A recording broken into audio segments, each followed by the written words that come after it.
Hey guys, and welcome back for another video. With this series, I'd like to talk to you guys about fractals individually, quickly, and at their easiest level. For those of you guys out there who are looking to do fractals at the master level, I'll be leaving links into the description of each of these videos from a YouTuber named DeRoyer, who has made some fantastic and very detailed guides on the hardest version or the master tier fractals of the Mist. So whether you came here looking for a higher level guide or you play through this guide and want to know what it's like at some of the higher levels, you were pretty much covered.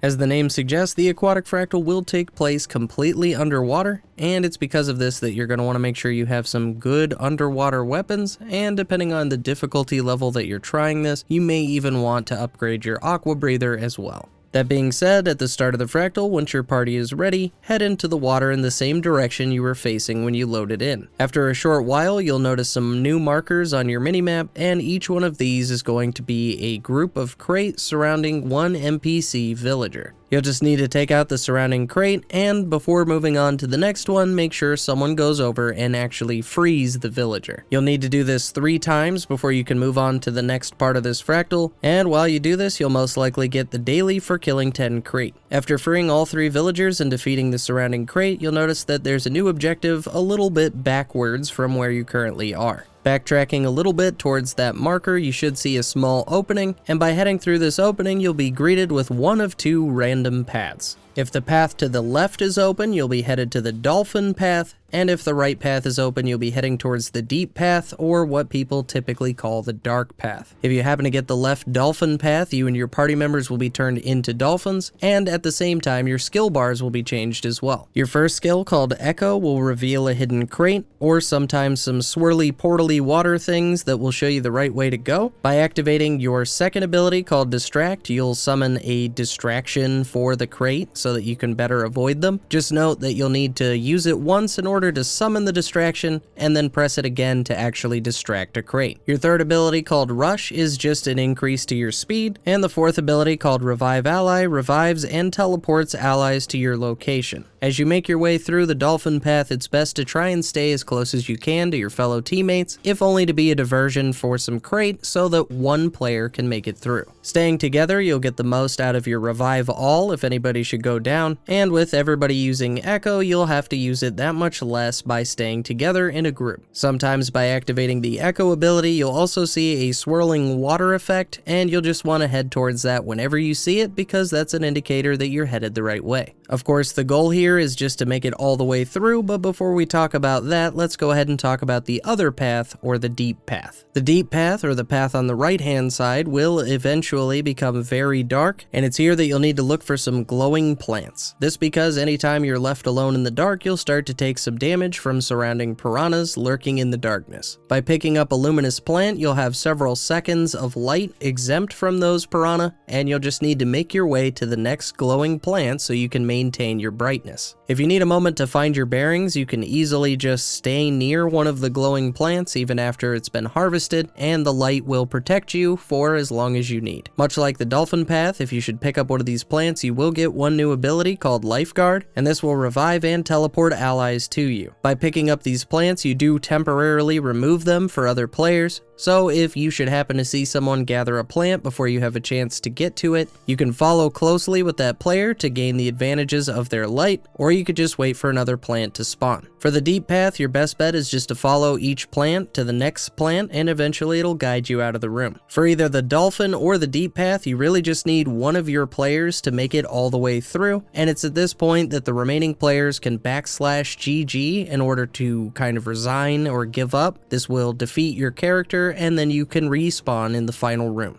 Either way, make sure your party has time to regroup after each one of these paths, and again, make sure everyone's ready for the final boss fight for this fractal, or the jellyfish beast. Above you, you should see some cages that have chains dangling on them, and you'll need to head up into that area to trigger the boss. Once you arrive, a giant jellyfish will spawn, and it's up to you and your party to now start dealing as much damage as you can. Throughout the fight, other enemies will spawn, and it might be a good idea to take some of those out so no one player gets overwhelmed. Those cages I mentioned earlier that are on chains will sometimes become electrified, and at any time this happens, it's a good idea to try and bring the boss as close to that as humanly possible. This will stun the jellyfish, giving you and your party time to get in some extra damage, and also during this fight, you may sometimes be eaten by the jellyfish. If this should happen, you'll notice because your skills will change, and you'll only have one ability called Struggle. Just be sure to spam this ability to free yourself, and you do this not only to free yourself, but because while the jellyfish is eating a player, it begins gaining health. Outside of that, this is a fairly straightforward boss and probably one of the easier Fractal bosses to complete. Just keep the break bar broken using crowd control abilities and doing damage as often as you can. On the initiate level Fractals, you probably won't even need to take the jellyfish over to the electrified cages, but it does help if you and your party are having any issues. If I had any additional advice for this Fractal, it would just be to remember that this is an underwater Fractal and you'll need some weapons and armor to suit that, and during either the dark path or the dolphin path, it's a really good idea to stay with your teammates. With all of this in mind, as long as you manage to take out the last bit of the jellyfish beast's health, you'll have completed the Aquatic Fractal. To anyone out there stuck on the deep or dolphin path in this Fractal, I hope you found this helpful. But as always guys, thank you so much for watching, and I'll see you in the next one.